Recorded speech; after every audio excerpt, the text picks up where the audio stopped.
नमस्कार दोस्तों, स्वागत आपका एक बार फिर से ब्रेन रूट क्लासेस के अंदर। दोस्तों आज हम एक काफ़ी इंपॉर्टेंट एग्रीमेंट की बात करने वाले हैं जो कि है साइट्स का, यानी convention on international trade in endangered species of wild fauna and flora. 2025 में जो है साइट्स अपनी 50th एनिवर्सरी मना रहा है, यानी पूरे 5 दशकों से ये एग्रीमेंट दुनिया भर में एंडेंजर्ड स्पीसीज की प्रोटेक्शन के लिए काम कर रहा है।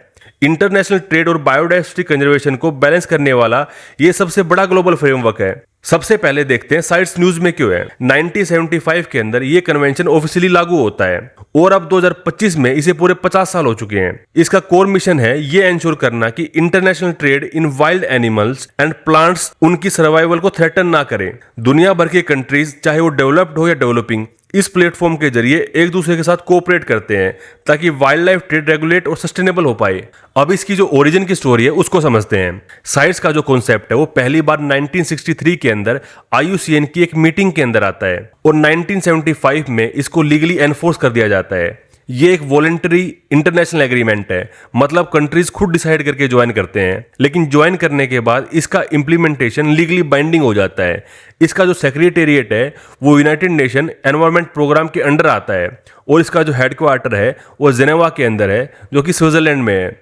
और साइंटिफिक सपोर्ट जो देता है इसको वो देता है IUCN। आज जो है इसके 185 मेंबर कंट्रीज हैं और इंडिया ने 1976 में इसको ज्वाइन किया था। और इंपॉर्टेंट फैक्ट ये है कि साइट्स खुद किसी देश का डोमेस्टिक लॉ रिप्लेस नहीं करता। हर मेंबर कंट्री को अपने डोमेस्टिक कानून बनाने पड़ते हैं ताकि साइट्स के रूल को फॉलो किया जा सके। और दोस्तों साइट्स का जो हाईएस्ट डिसीजन मेकिंग बॉडी है उसको बोला जाता है कॉन्फ्रेंस ऑफ पार्टी, यानी कि COP। यहीं पर सभी मेंबर मिलकर नए डिसीजन, स्पीसीज लिस्टिंग और जो ट्रेड रेगुलेशन है उनको तैयार करते हैं। दोस्तों इंटरेस्टिंग बात यह है कि जो COP3 थी, यानी कि कॉन्फ्रेंस ऑफ पार्टीज जो 3 थी, वो 1981 के अंदर न्यू दिल्ली के अंदर हुई थी, जो इंडिया के लिए काफी प्राउड मूवमेंट था। International wild life trade data maintain करने के लिए साइट्स ट्रेड डाटाबेस है जिसे UNEP WCMC मैनेज करता है। यहाँ पे इसकी फुल फॉर्म है United Nation Environment Programme World Conservation Monitoring Centre. तो इस डेटाबेस को ये मैनेज करता है और यही जो डेटाबेस है ग्लोबली पॉलिसी मेकर्स को ऑथेंटिक फिगर्स प्रोवाइड करवाता है। अब देखते हैं कि साइट्स एक्चुअली काम कैसे करता है।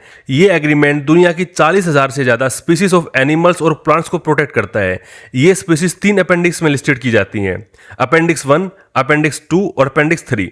और हर अपेंडिक्स का प्रोटेक्शन लेवल अलग होता है। अपेंडिक्स 1 में सबसे ज्यादा थ्रेटन्ड स्पीसीज होती हैं जिनका कमर्शियल ट्रेड ऑलमोस्ट बैन होता है, और अपेंडिक्स 2 में वो स्पीसीज होती हैं जिन्हें रेगुलेट किया जाता है ताकि ओवर एक्सप्लॉयटेशन ना हो। और अपेंडिक्स 3 जो है उसमें कंट्रीज अपनी लोकल जरूरत के हिसाब से स्पीसीज को ऐड कर सकती हैं।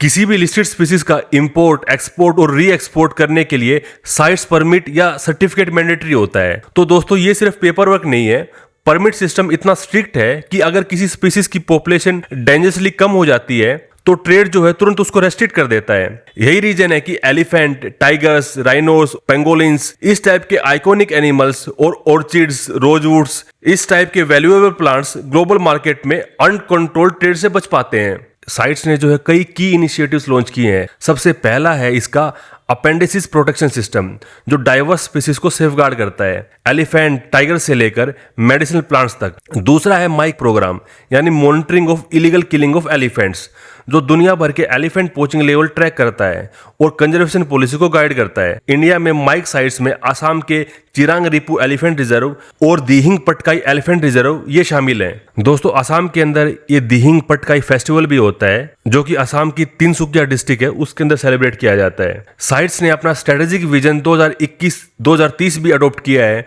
ताकि ग्लोबल बायोडाइवर्सिटी टारगेट्स और यूनाइटेड नेशंस के सस्टेनेबल डेवलपमेंट गोल्स के साथ अलाइनमेंट बनी रहे। ट्री स्पीसीज के लिए साइट्स ट्री स्पीसीज प्रोग्राम चल रहा है जो कि साइट्स लिस्टेड ट्री स्पीसीज के लिए लीगल और सस्टेनेबल ट्रेड को प्रमोट करता है। वाइल्ड लाइफ क्राइम को टैकल करने के लिए 2010 में international consortium on combating wild life crime यानी कि ICCWC बनाया गया, जो मल्टी एजेंसी प्लेटफॉर्म है और लॉ एनफोर्समेंट और क्रिमिनल जस्टिस सिस्टम को स्ट्रेंथन करता है ताकि इलीगल वाइल्ड लाइफ ट्रेड और फॉरेस्ट प्रोडक्ट ट्रैफिकिंग को रोका जा सके। अब दोस्तों इसकी सिग्निफिकेंस को समझना भी काफी जरूरी है। Global wild life trade $multi-billion industry है जिसमें एक्सोटिक पेट्स से लेकर मेडिसिनल प्लांट्स और लग्जरी टिम्बर भी शामिल हैं। अगर ये ट्रेड अनरेगुलेटेड रहे तो कई स्पीसीज एक्सटिंक्शन की तरफ जा सकती हैं। साइट्स ने पिछले 5 दशकों में इस ट्रेड को रेगुलेट करके काउंटलेस स्पीसीज को एक्सटिंक्शन से बचाया है। एग्जाम्पल के लिए अफ्रीकन एलिफेंट्स के इवोरी ट्रेड पर रेस्ट्रिक्शन ने पोचिंग रेट्स कम करने में हेल्प की है और कई ट्रॉपिकल ऑर्चिड्स की इलीगल स्मगलिंग को भी रोका है। दोस्तों, अगर इंडिया के पर्सपेक्टिव से देखें तो साइट्स काफी क्रिटिकल है। इंडिया बायोडाइवर्सिटी रिच कंट्री है जहां पे tiger, elephant, rhino, snakes, medicinal plants और कोराल तक मिलते हैं। साइट्स मेंबरशिप इंडिया को लीगल फ्रेमवर्क देता है ताकि हम अपने एंडेंजर्ड स्पीसीज को इलीगल इंटरनेशनल मार्केट में जाने से रोक पाए।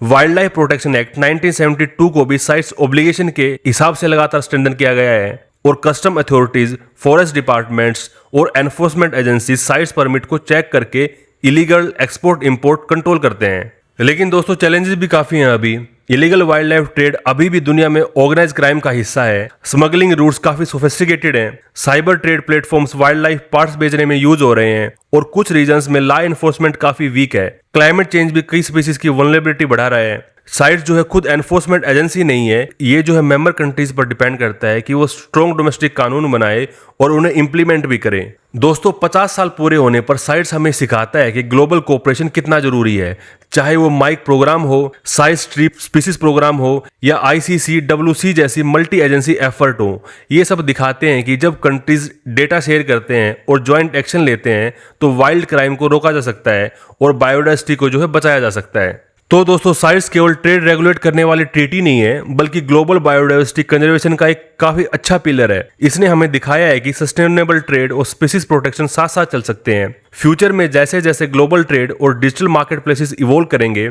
साइट्स को भी अपनी मॉनिटरिंग टेक्निक्स और एनफोर्समेंट स्ट्रेटजीज अपग्रेड करनी होगी। लेकिन पास्ट 5 डिकेड्स का जो रिकॉर्ड है वो साफ बताता है कि इंटरनेशनल कोलैबोरेशन से एंडेंजर्ड स्पीसीज को बचाया जा सकता है। तो दोस्तों, यहाँ पे हमारा ये टॉपिक कंप्लीट होता है। उम्मीद है आपको पसंद आया होगा।